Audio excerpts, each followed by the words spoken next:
भिखारी ठाकुर के जन्म जयंती 18 दिसंबर पर शत शत नमन। भिखारी ठाकुर का जन्म 18 दिसंबर 1887 को हुआ था और 10 जुलाई सन 1971 को मृत्यु हो गई थी। भोजपुरी भाषा के गीतकार, नाटककार और लोक कलाकार भिखारी ठाकुर बिहार के सारण जिला के एक ठो गांव कुतुबपुर में नाउ परिवार में जन्म भइल रहल।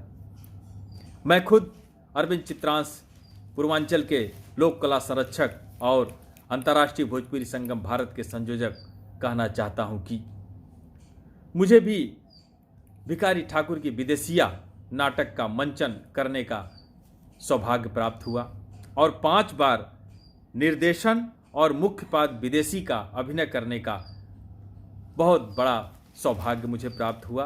मैं धन्य हूँ, भोजपुरी माटी के लिए मुझे कुछ करने का अवसर मिला।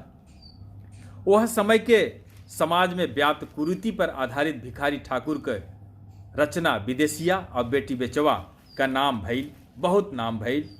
खास तौर से यह लोक नाटकन में इस्तेमाल होए वाला गीत का धुन विदेशिया आजो ले एकर अलगे पहचान बाटे।